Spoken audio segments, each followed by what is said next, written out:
اچھا، یہ بوٹا فرام توبہ ٹیکسنگ میں جو ایک فکرہ میں کہوں گا اس کو فور امریکہ، اس سے آپ کی کیا مراد تھی؟ مجھے ٹھیک سے اس کا تناظر یاد نہیں، لیکن آپ جب بھی امریکہ کی مجھ سے بات کریں گے آپ کو میں ایک مزے کی بات بتاؤں، مجھے اوباما صاحب ڈائریکٹ ٹیلی فون کر کے کہے نا کہ امریکہ تو میں کبھی امریکہ نہ جاؤں۔ اچھا، مجھے اتنی محبت ہے امریکہ سے، ٹھیک ہے، اور میرے بس میں نہیں ہے، میں اتنا پکا لاہوری اور پاکستانی ہوں، میری آرزو ہے کہ میرے پاس بھی اتنی سفارتی اجازت ہو کہ میں نیو یارک کے چوک میں ان کے 3 بندے ماروں۔ دس از واٹ آئی ایم۔ واہ۔ اچھا، لو لائف لاہور کی طرف آتے ہیں۔ میاں جی کا ایک کردار ہے محب وطن پاکستانی، کیا سوچا تھا؟ میں ایک لفظ بدلوں گا یہاں، محب وطن پاکستانی۔ جی، پاکستانی ایکسکلوسیو ایک لفظ ہے جی، اس کے پاکستانی کے ہونے کے لیے محب وطن ہونا شرط ہے، ورنہ وہ پاکستانی ڈیفینیٹلی۔ تو میں یہ وہ جو سابقہ ہے اس کے ساتھ نہیں اٹیچ کروں، ٹھیک ہے، وہ ایک پاکستانی ہے۔ اچھا، وہ رول لکھتے ہوئے آپ نے کیا سوچا؟ کیسے وہ آپ کے ذہن میں آیا وہ کریکٹر جو؟ دیکھیے میں آپ کو بتاؤں، میں چھوٹا موٹا تاریخ کا اسٹوڈنٹ بھی ہوں، ناول کتابیں شاید میں نے کم پڑھی ہیں، تاریخ میں میرا تھوڑا مطالعہ ہے، پھر میں میرا ہاں آبزرویشن، چونکہ میرا استاد ہے تو آبزرویشن کے ساتھ میں ہمیشہ جیا ہوں، اپنے پولیٹیکل لیڈرز کو بھی آبزرو کرتا رہا ہوں، ان کے سفید جھوٹ بھی سنتا رہا ہوں، اور جو انہوں نے قوم کے ساتھ کیا وہ بھی اپنی آنکھوں کے ساتھ دیکھتا رہا ہوں، اور پھر ٹھسے سے روتی ہوئی قوم کے سامنے مسکرانے کا منظر بھی دیکھتا ہوں میں۔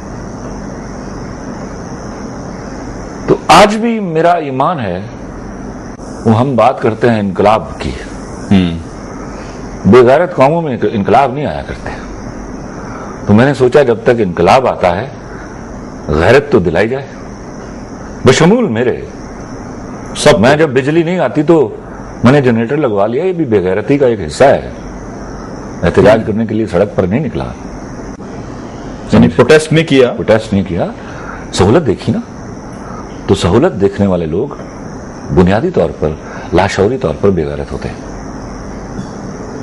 اچھا، عشق کیا؟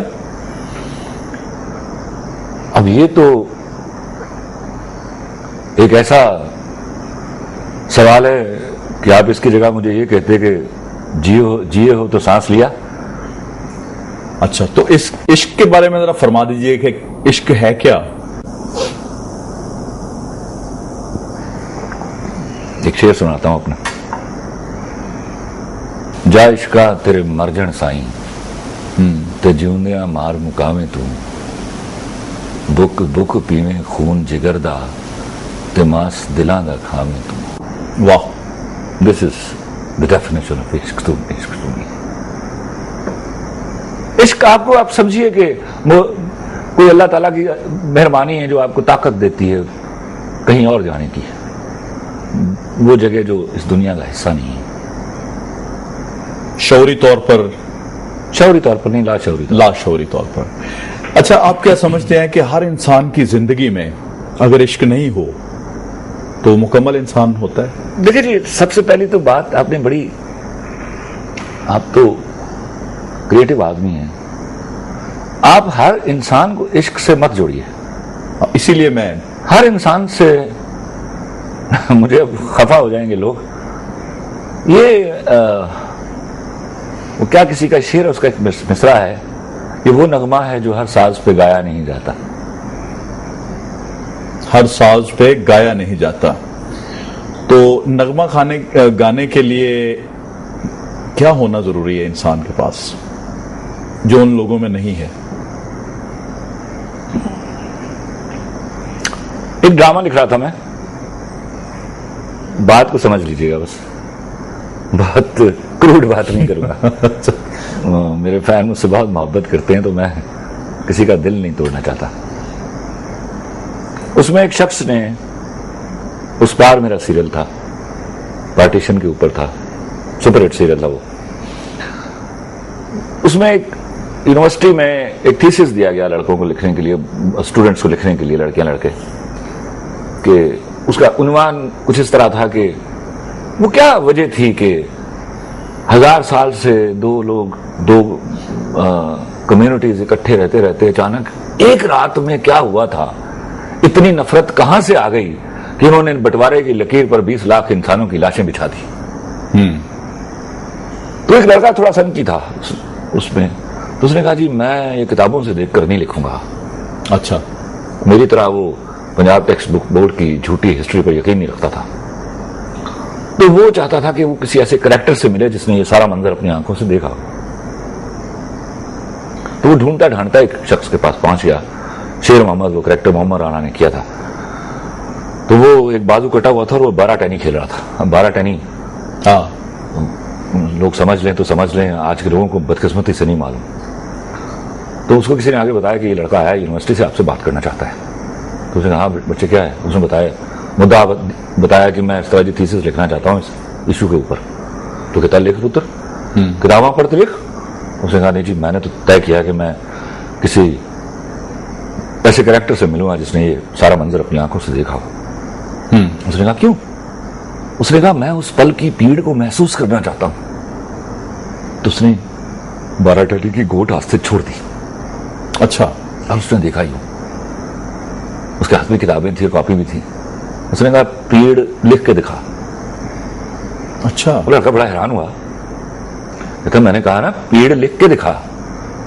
تو اس نے کاغذ پر پیڑ لکھ کے نا تو یوں دکھایا اس کو. کتاب بتا پیڑ لکھنے سے پیڑ محسوس ہوتی؟ تو سر یہ وہ جواب ہے آپ کے سوال کا. خلیل الرحمان قمر صاحب، جاتے جاتے آپ ناظرین کے لیے، اپنے فینس کے لیے کوئی میسج دینا چاہیں؟ میں گنہگار آدمی ہوں. بہترین طریقہ ہے کہ میری طرح آپ بھی اللہ سے معافی مانگیے. کوشش کیجیے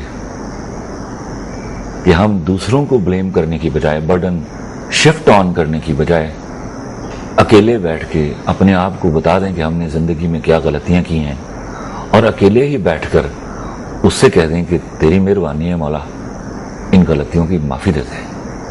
ایک ایک کر کے جب ہم اپنے اکلاپے میں بیٹھ کر اس سے معافیاں مانگیں گے تو پوری قوم سمجھ جائے گی، اور اس وقت یہ بہت ضروری ہے.